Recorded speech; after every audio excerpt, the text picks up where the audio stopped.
Welcome to the Siege Report, your weekly podcast for everything happening in Rainbow Six Siege.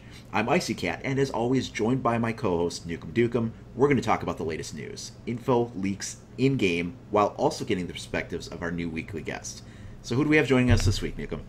So last week we had Narcoleptic Nugget, and this week I'm proud to present Gregor. Thanks for coming on the show, man. So it is. Thanks for having me on. Yeah, love to have all these different varieties. So tell us a little bit about your content, those who are not familiar with your channel.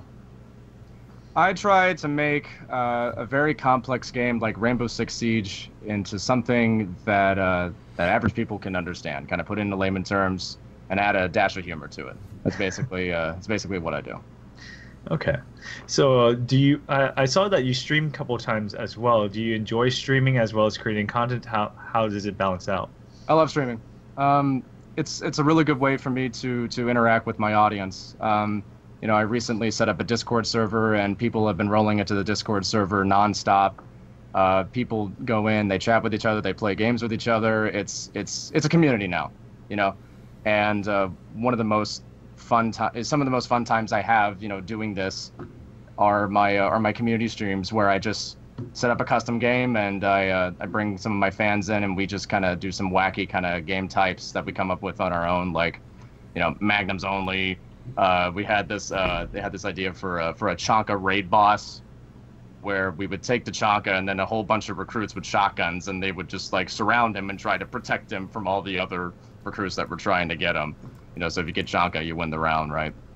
But yeah, I mean, streaming is really fun.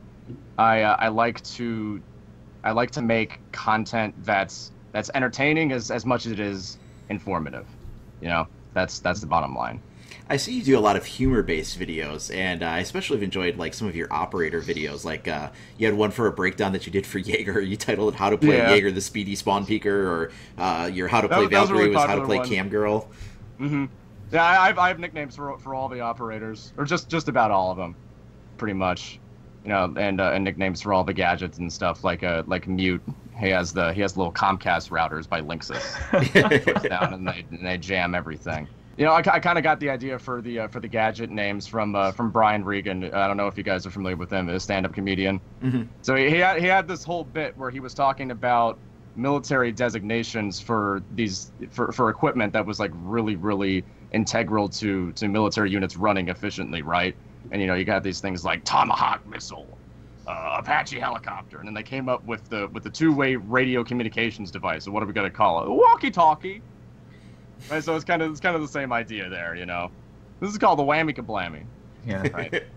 So did you script all this stuff yourself? Like, do you spend days thinking about how you want to come up with these operator details? I like to think that I have a more professional workflow, but more often than not, I just kind of like sit down and I whip the videos together in like a matter of a day or two. I sit down in Google Docs and I type it up, one go. I record it in Audition. I put it into Premiere. I spend more time getting like good footage and good clips than anything else. I play a lot of solo queue and ranked, and I try to, like I said, support what I put up there with credible information too and visual evidence. I've been incorporating a lot of clips from ESL games, tactics that pros are actually using these different kind of characters for, right? Because something that I noticed when I started to play ranked again during Velvet Shell was that a lot of people, I thought it'd be a great idea to throw my placements and Smurf in bronze solo queue, right? So that's a whole nother story. But I also noticed that a lot of people, it wasn't necessarily aim or reflexes that was holding them back. It was, they just didn't really have like a general idea of what these different operators could do and how they fit into a team comp, right? Like every team needs an anchor. Every team needs a couple of roamers, and sometimes it depends on the map. It's a very complex game. So what I wanted to do was kind of, explain to people that how these operators can exist within a team composition, whether or not you should bring them along. And a lot of people don't have the season pass either, right? So they got to, actually spend renown. They have to invest time into the game to, grind for these operators. So some people might not necessarily want to grind 25k renown for a DLC operator and then get something that's not really suited to their, personal kind of style of play.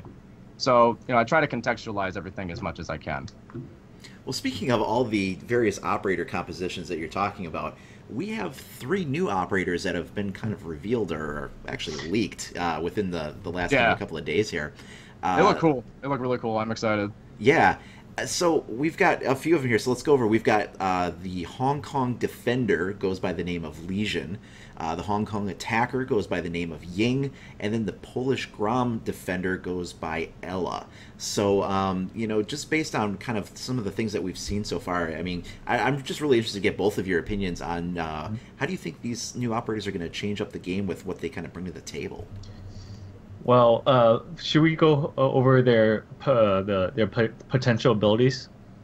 Sure. So the first operator's gadget it's called a GU. I think that is translation for poison. At least that's what one of the devs tweeted out that it translated across.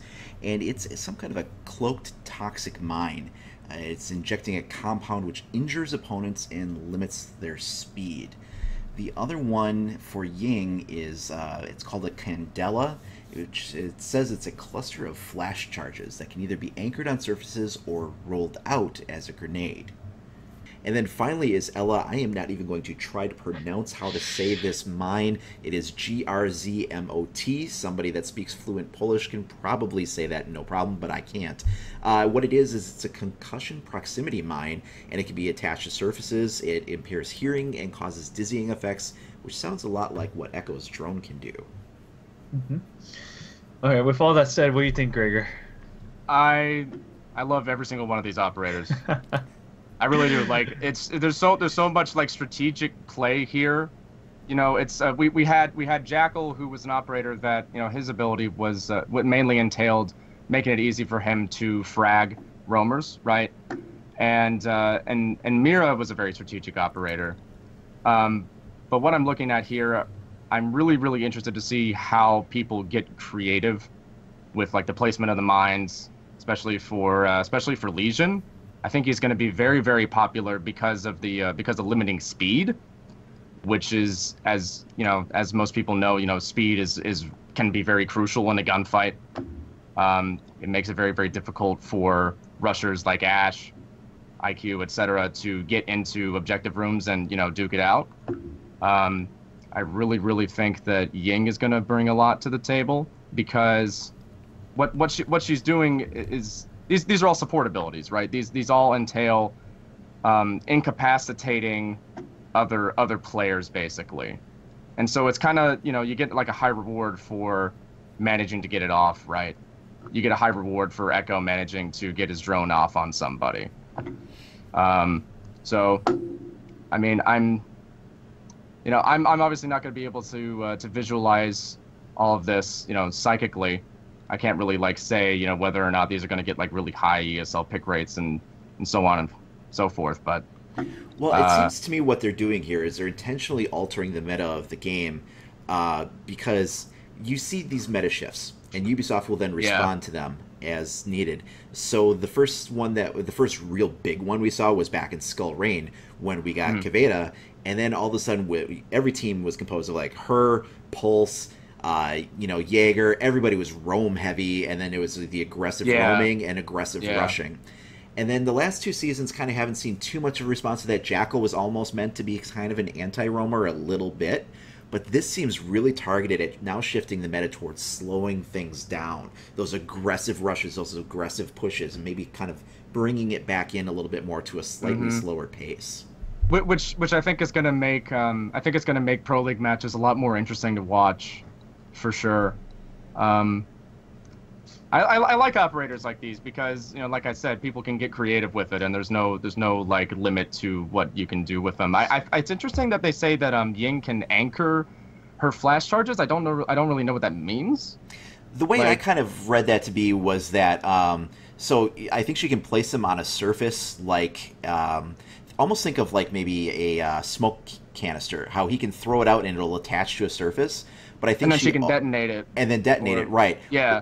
But it seems like she is also going to have the ability to kind of like throw it, maybe, it says rolled out as a grenade, so maybe you can like roll it underneath barricade gaps in the doors. That's what I was thinking too, yeah. I heard, like, when she triggers it, this is a rumor, that it activates her visor and she's immune to her own flashes.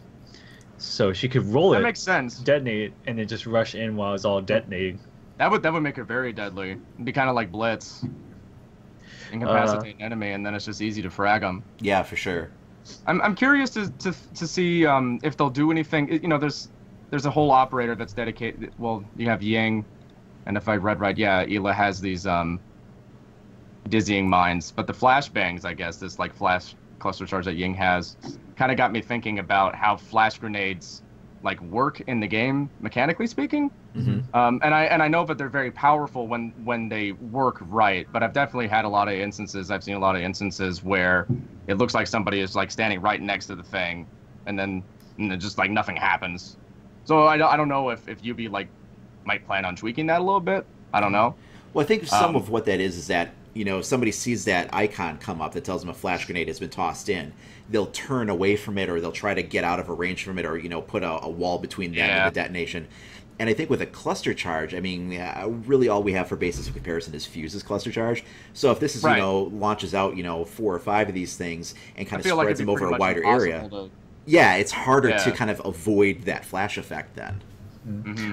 Well, I actually feel like there's a different response from my community when I cover it. A lot of people seem disappointed with these abilities, where it seems like it's just a counter to rushes in the game, and it's just and you know, I play a lot of ranked, and you know, I mainly play ranked at a high competitive level, and it seems like it's moving the meta into a more slow-paced game style where the attackers would just have to start clearing and scanning everything wherever they go, clear each room, check for Capcan Trap, check for Frost Trap, check for Ella's mine, check for Legion's mine, check out in case there's smoke. Smoke is going to shield you off. Yeah, it's just, and it's going to take away a lot of current operators, and as well as buff operators that are not being used. Like I think IQ would be more used often to that's what I was thinking. Echo would be completely useless because you have another operator that's a passive ability that automatically detonates mine if you're in proximity to it, and Echo barely gets used at all. Yeah. So how about that? Well, I think that when it comes to Echo, you're right. There is overlap in these abilities because Legion has something that's a cloaked mine, which is like his cloaked drone, and then Ella has a proximity mine that creates an effect similar to his. But can you imagine a team that's running with all 3 of them? So they've got Legion, Ella, and Echo. Now you've got like these 3 kind of overlapping abilities that can really create some nasty zones for the attackers to try to cross, and they're going to hit these effects one way or the other. Well, plus Echo can deny plants. Yeah, that's also a really big thing. Same as smoke, and you know, and then when you clear a room, you're looking for a frost map when you jump through a window or vault through somewhere, or you walk somewhere, and then check for Capcans or doorway. This is a nightmare for an attacker if they run a trap team. Oh, and can you imagine too if they're running with like a Capcan and a frost, you know, and maybe like a smoke or something? I mean, there's just traps are going to be everywhere. Yeah, and in rank, you better don't bring have a 3 Thatcher minutes. or a Twitch. Right. Yeah, Thatcher will get buff. Twitch, well, it's kind of hard with Twitch to see it since a lot of them's cloaked, but yes, Twitch will be there. So it's going to be very interesting to see how it goes, but it seems like it's going to be a slower paced game to kind of slow down Ashe and rushing abilities. It will slow down Ashe, but I predict that IQ might become the new Ashe because she's got the same speed. She does have good weapons, but she'll be able to scan when she needs to hit those traps. Yeah, but the thing is, it takes a time for her to scan everything and then puts that way and then run. Where Ashe is, you just run and pick a corner real quick. So I never feel, for me personally, using IQ is the same thing as Ashe when I use it. No, it's not the same, but you'll at least have your bases covered. If they didn't take the heavy trap defenders, then you can still rush like Ashe, and if they did, you at least can do something about spotting the devices. Yeah. Do you guys feel like they might be trying to kind of bring the meta more towards vanilla Siege? Like what you guys were talking about. I mean, back in the day, you know, look for Capcan traps, look for all these little odds and ends. I don't feel like people really understood well, maybe I wasn't really active during vanilla Siege, so I could be overlooking something here, but I don't think as many people understood the strength of 3-speed attackers back in the day, you know, when the game was first starting to gain ground, you know. Well, back then the meta was shields, since people didn't know how to deal with shields. Shields were a little bit strong and overpowered. Yeah. So and then so back then it was heavy shield uses or recruit shields, especially in Pro League style of format. So the meta kind of changes, based on updates and people finding more stuff. For sure. And the last several seasons has just been fast speed operators going style. But with that being said, we also recently got leaks of new weapons for these operators. Now, these are not official. These are from like 4chan, so it could be real, it could not be real, but if it happens to be real, we just want to cover it in case it is with these potential. So, Icy, do you want to kind of tell us what weapons we have coming out? Yeah, and again, this is all coming from 4chan, not from official sources, so take this with a grain of salt. However, these weapons do seem likely, and we have seen at least some of these weapons from data mines from the TTS files from several months ago. So at least some of these are quite likely. For the Hong Kong attackers, first of all, it looks like we've got the QBZ-95 light machine gun. That is going to be something that is interesting because we're not seeing, again, according to this 4chan list, any kind of an assault rifle necessarily being listed. So that'll be kind of a first. There is also a JS9 submachine gun, the 9mm submachine gun. The operators also appear to have a 612 SD shotgun. And then the handgun is a QSZ-92, which looks to be, kind of a vanilla 9mm sort of variant handgun. Typical Wonder 9. Yeah, for sure. So that's what we have for the Hong Kong operators. Then on the side for the Polish Grom, we only have Ella. We will not get the second Polish operator until the fourth season comes out. But she has a Scorpion Evo 3 SMG, which looks like it might compare pretty good to like maybe Valkyrie's MPX. Then she has what looks like maybe a DP12 double barrel, so two shotgun barrels next to each other. Yeah, I noticed that detail. Can you imagine if that's what it actually crazy. winds up being, the holes that you can put into walls as a defender? Gosh. That would be insane. But and then her handgun looks like it might be the Reagan PR-15. Right. Well, it's like a defensive buck skeleton key. Yeah, exactly. Just create your own holes. I think, though, that's something that's good for defense, right? Because offense can blow holes and things all over the place. But for defense to do so, they've either got to do it with shotguns or they've got to expend their impact grenades or nitro cells.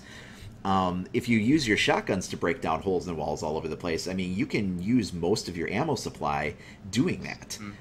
Fortunately, like Mira has it as his tool as a secondary or something like that. But if you've got a double barrel shotgun that can take big chunks out of holes in walls for defense, then you can start modifying the map in interesting ways without having to use up your impact grenades and nitro cells. Well, for me, it seems like if that's potential and actually, Ubisoft decides to make the hole big as what the gun is like, I think it promotes more roaming, in high-level plat to diamond. A lot of us don't stay objective. We like to create holes everywhere so we can take back the site or watch the site from afar so we're not all clustered in one room. I've heard some people were kind of upset that, and I don't know anything about Hong Kong Special Forces, but these are like Chinese guns, and I don't know if like the Hong Kong Special Forces use the same kind of guns that like the Chinese, like the mainland military would use. Mm-hmm. I don't know about that detail. I don't know if that's like an oversight on Ubi's part. I would assume it isn't. I mean, I'm assuming they would do their homework on this sort of thing. Plus, the operators can kind of use whatever they want too, right? Like they're characters that can kind of take their own, they can make their own equipment choices. Yeah, as far as I know. We've seen that kind of divergence before, though. I mean, we've got the Navy SEALs operators outfitted with the Desert Eagles, and that is, they really don't use that, but exactly. Well, from what I understand, why some people are offended is because people in Hong Kong see them a lot different than China or Chinese. That they're still like two really separate countries, but still within the whole province, and they speak different language and dialects as well. I think Hong Kong recently became a part of China in I believe around the 90s. Sorry if my information is correct, but that's what I can remember top of my head. So there still might that be a little Yeah, I can't hostility to it. I'm not 100% sure since I'm not from it, but that's what I think I gathered. Well, and keeping in mind too, like we said, this list does come from 4chan, and Yeah. you know, it's possible it could be accurate, and it's possible it could be wrong. One other interesting thing that's worth noting too is that Ubisoft did put out a teaser trailer recently. It's just a few seconds long, but it showed an operator there. It looked like the Polish operator, but that Polish operator seemed to be holding what looked like maybe an M4 carbine or something Oh, yeah. like that, or an HK416 or something. Like- and like that an doesn't AR. make this list at all. So Yeah. Right. Yeah, you know, like everyone's like, oh my gosh, they're bringing an M4 to game. It looks like an M4. Yeah. Several people brought up pictures saying looks like an M4, and It'd be the it's not on first the list. generic M4 variant, I guess, if you're not counting the R4C, yeah, which I think is Remington, right? That's a different yes, correct. manufacturer. Yeah, yeah. But based on any guns, are you guys excited about any of these besides the double barrel? If the Scorpion is coming to the game, I'm pretty hype about that. As far as I know, I remember that thing from Black Ops 2, just absolutely ridiculous rate of fire. Uh-huh. Chinese guns are interesting, you know, as I don't get to see those very often in FPS games. I think Battlefield 4 is the only the most recent example I can think of there. I'm curious to see if with Ying here you have an LMG and a shotgun. If this is actually, you know, if these leaks are real, or I don't know if I'm calling them leaks correctly, but you get the idea. That I'm looking at on the screen.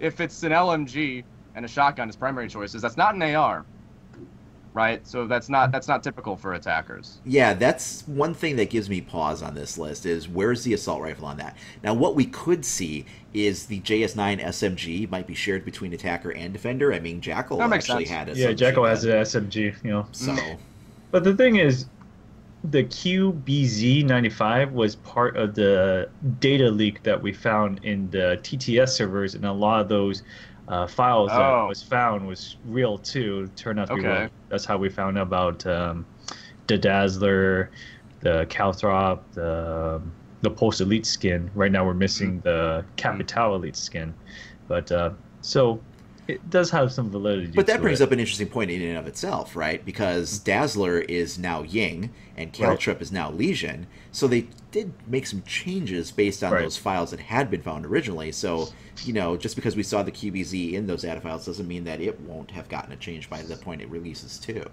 Yeah, correct. And you know, a lot of us say, you know, these are probably code names or code words for these operators and for these items as well. Yeah. Yeah, But- for sure. But with that being said, this is just a rumor, and it's not 100% confirmed, but a lot of talk and rumor talk right now is about a possible removal of the ACOG site from the defenders of Jaeger and Bandit. We're going to lose it on the MP7 and the 416C. What do And you all guys the think spawn about peekers across the world cried out in outrage. Oh my goodness. Wow, that's is that confirmed, or is that like It is Oh, this is definitely not rumor. confirmed. No. Okay, okay. Uh, If that there- is the case, that's obviously super meta breaking.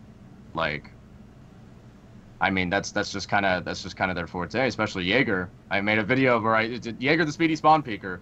If he doesn't have his ACOG scope, what is he? Right. Well, you know, so a lot of people have been saying that this is something that's definitely coming, but I want to caution people to take this with a grain of salt because, again, this leak, just like the other one, is coming from 4chan. But the other thing to keep in mind, too, is if you take a look at the image that's been provided on that, is this is something that could have been easily photoshopped. The background itself shows the MP7 wrapped in one of the community-made skins that Zoe had made a while back when the community, I think it was like 3 or 4 skins came out.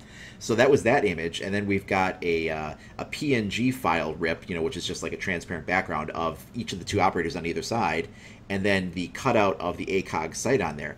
Now that is done in an art style reminiscent of what we saw when the SMG-11 had the ACOG removed.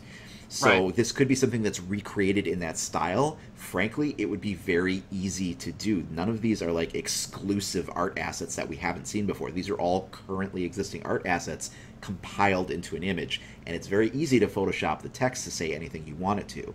This could be accurate, or it could be totally fake. Yeah, it's interesting. It does put a disadvantage to spawn peeker from defender, especially with operators with a smaller hitbox of the head, since especially earmuffs and things is not part of the hitbox. And a lot of pros were saying like when the first ACOG was removed from the SMG 11, that it didn't make a difference and it was still a good pocket sniper even with a holographic lens. But I think this will affect most players since they're different from the pros. So I don't know. I think we'll see less spawn peeking.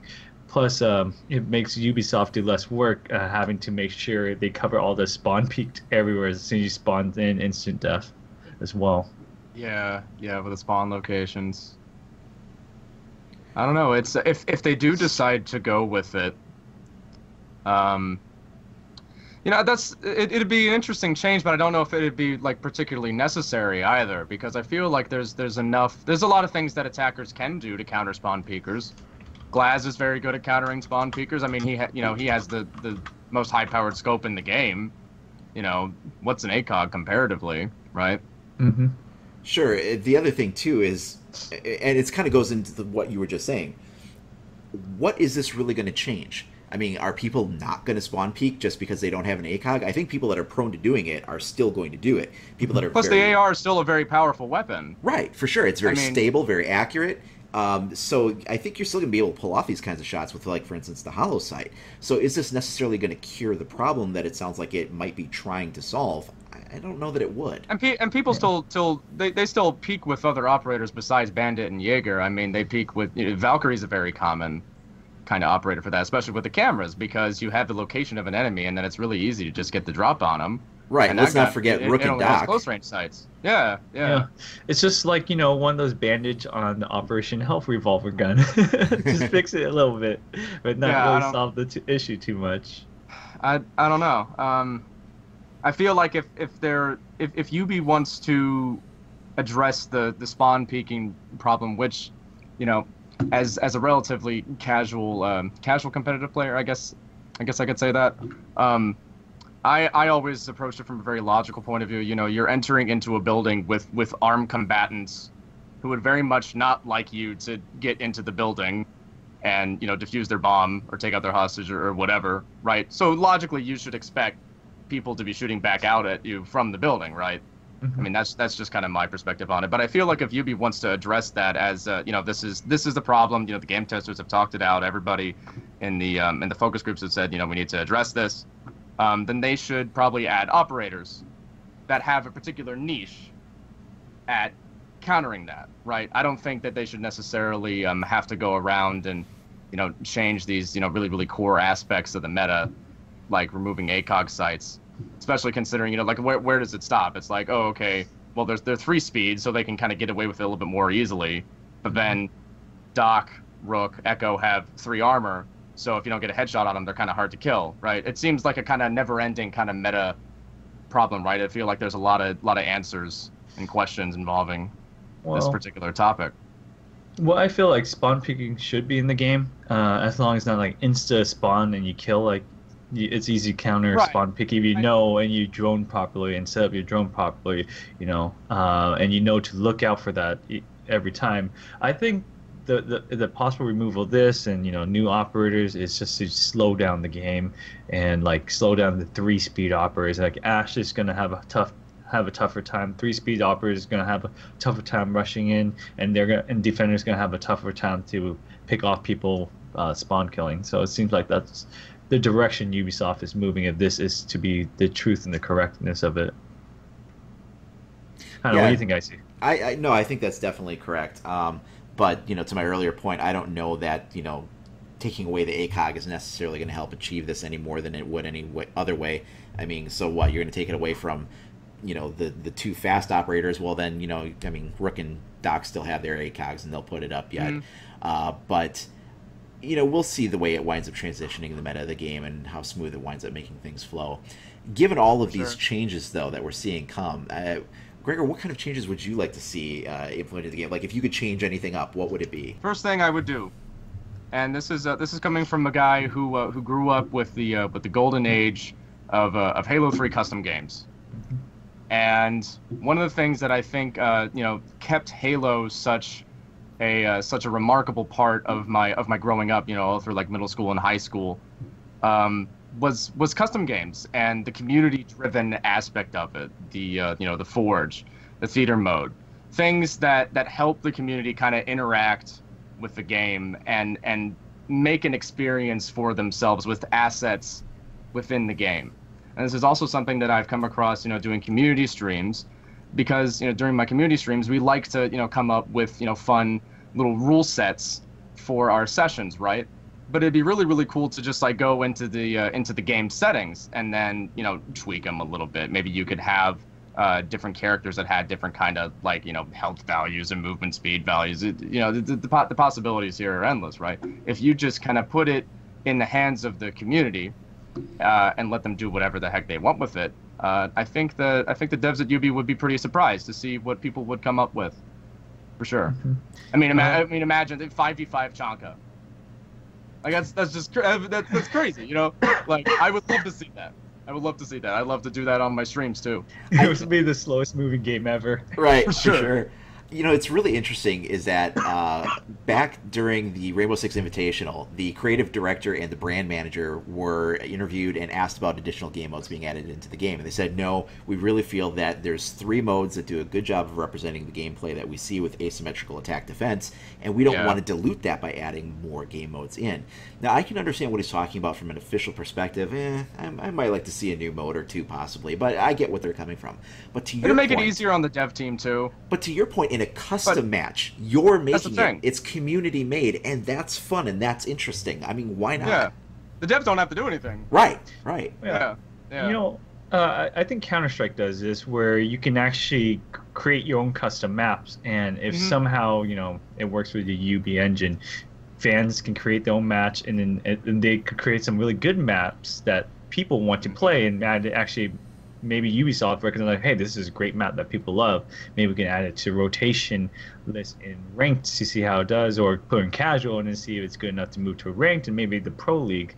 So that would be really cool to see like community made maps, since we're always starving for new content. It would help the ESL community a lot, because people would feel like they feel like they have an investment in the game too, right? This is something else that I also think would be interesting for Siege to do. Every competitive FPS that I know of, particularly Counter-Strike, or any competitive game in general, Dota, League of Legends, the players get to play the exact same version of the game that they watch on Twitch. Mm-hmm. And so I haven't been keeping up with the ESL for too long. But as far as I know, at least from the rules that I read for this current season, it's bomb. That's the only game mode, right? And there are a couple of maps that aren't even in the rotation at all. So when you go into Siege Ranked, it's a totally different story. You could end up with Secure Area. You could go on Favela or Bartlett, which aren't in the ESL rotation because competitive players look at it and they say this map isn't balanced. So I feel like the game mode's a little bit different too. The rules for it and the settings.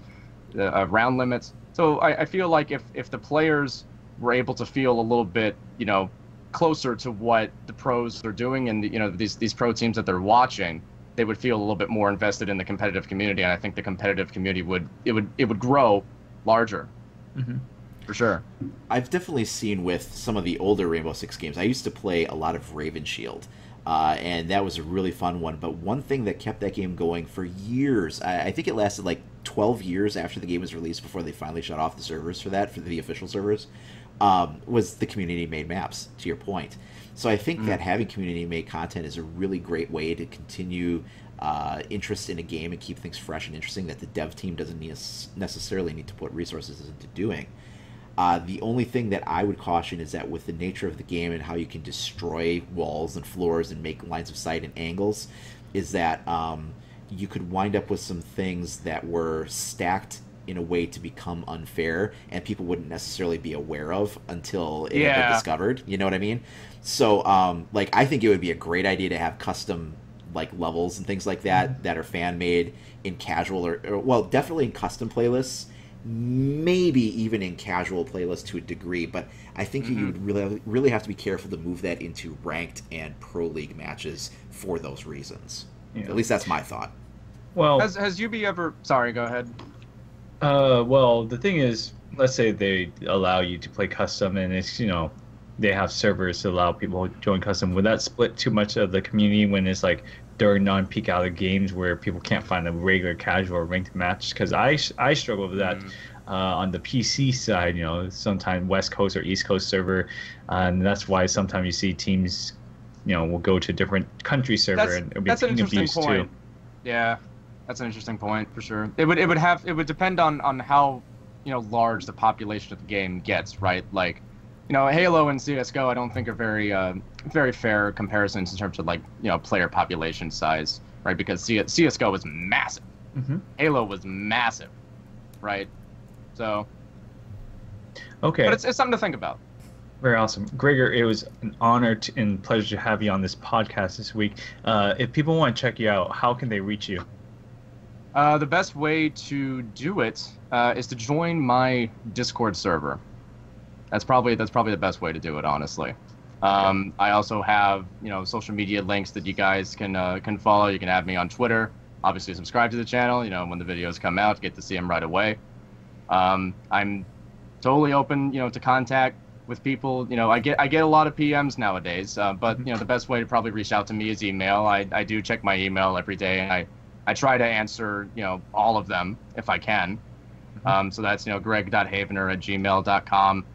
And your YouTube channel as well. Yeah. Obviously, yeah, for sure. But yeah, just type in Gregor into the search bar. First result. Awesome. All right, that is this week for the Siege Report. If you guys want to see any of your favorite influencers or content creators on the show, feel free to reach out to them and have them contact me, and we'll try to schedule it in that slot. We'll see you guys again next week.